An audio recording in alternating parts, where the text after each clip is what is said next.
has lasted quite a while. Cape Blanco pushed along on the inside of Workforce. Harbinger's travelling really well in fourth place at the moment, is still pulling double. Daryakana and Yumzane are also still with plenty in the tank. The three-year-olds are flat out in pursuit of Confront. Cape Blanco goes to him on the outside. Harbinger is poised. Cape Blanco moves past Confront. Workforce is now being driven along. It's Harbinger. Tong lolling out is coming to the front in the King George and explodes away. Harbinger's gone 4 clear over in the twinkling of an eye. Cape Blanco in pursuit with Yumzane and Daryakana, but Harbinger copes with the rising class to run them ragged. Harbinger for the Highclere Thoroughbred Racing Club, Olivier Pellier, and a 5th King George for Sir Michael Stout.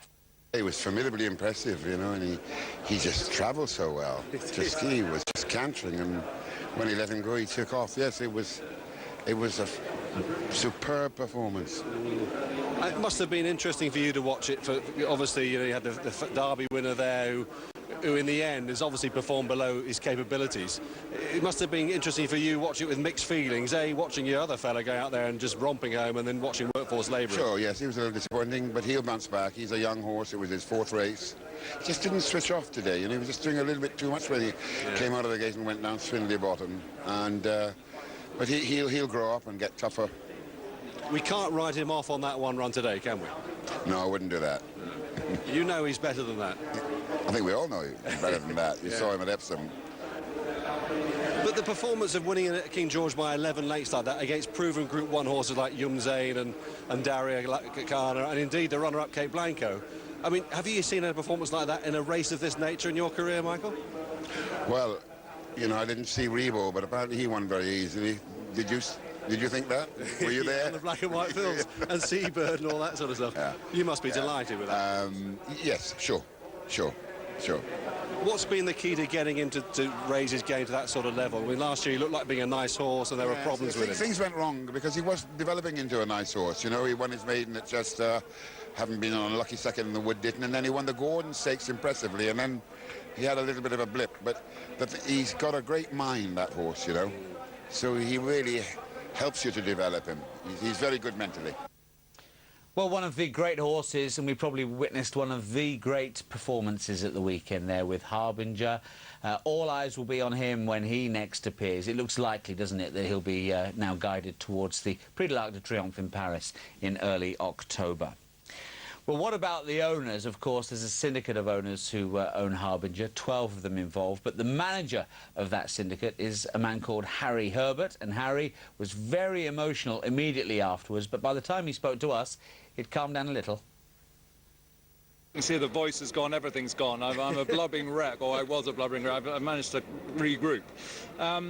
No, I think sort of Patricia winning the Irish Oaks was one of those moments that's very special. I think it was the first syndicate-owned classic winner, and I'm talking to my late father at the time, and just being unable to speak. So, you know, you've grown up with these races, and and you know, I've heard you guys talk about it in the run-up to this race. You know, if you've loved and you love and you've lived racing, and this is it. This is absolutely what you strive to do, and to have owners who have it's their first involvement. I mean, this is ridiculous. Yeah. Others who own their own horses, others who own horses in Australia and have come in because we happen to have Distinction running over there, and we managed to winkle them into to a new Highclere syndicate.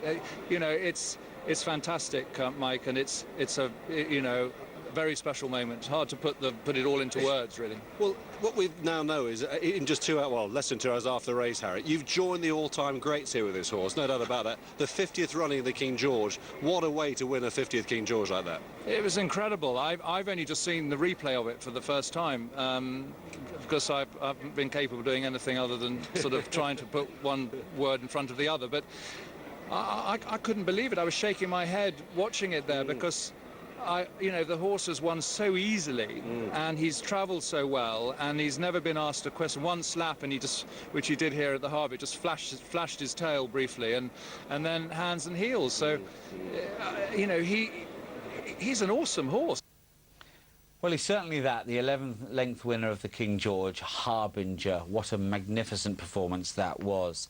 The weekend continued at Ascot with a couple of successes for Mark Johnson, the trainer who also had a winner up at Pontefract, but his most important winner on a splendid day's work, making it 4 in all, was this Group 1 success in Germany for Lady Jane Digby.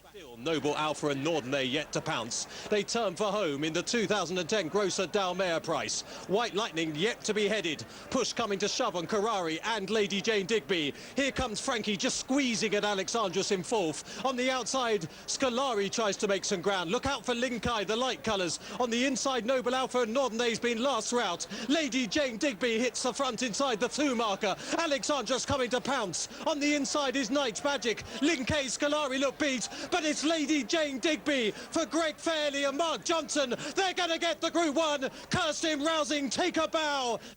Yes, Greg Fairley's first ever Group 1 success. Kirsten Rousing, the owner breeder, of course, very passionate about her racing. A wonderful moment for her. And as I say, just completing a perfect day for trainer Mark Johnson as well. 4 winners across Europe. Now, Mark didn't have any runners at France, but there was a very big card in France yesterday afternoon as well. Let's look at the highlights there. It was Maison Lafitte. First race we look at is the Group 2 Prix Robert Papin. This for 2-year-olds over 5.5 furlongs. Favourite here was Tin Horse, but Christophe Soumillon was to have the last laugh.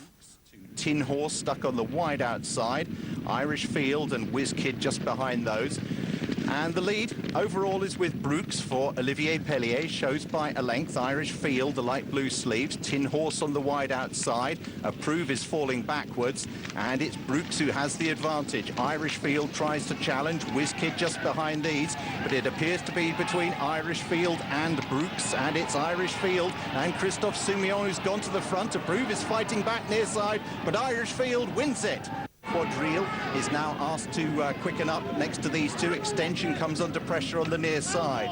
These the front 4. It's Luminaire. Shimraan appearing over on the far side is getting into it. Extension is hard ridden, and it's Shimraan and Luminaire now the first 2. Moving up on the outside as Shamalgan, but it's Shimraan who's got the first run on Shamalgan in second. Shimraan and Gerald Morset by a length to Shamalgan second. Shimraan's won it.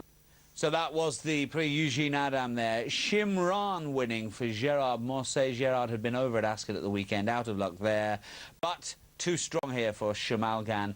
And to be truthful, the British Raiders there didn't fare too well. Extension coming out best of them over a new trip for him. Didn't think he quite stayed myself, but nevertheless, relatively creditable run back in 4th place there for Extension. And that just about rounds things up. I hope you have a great week. In the meantime, Andrew, back to you.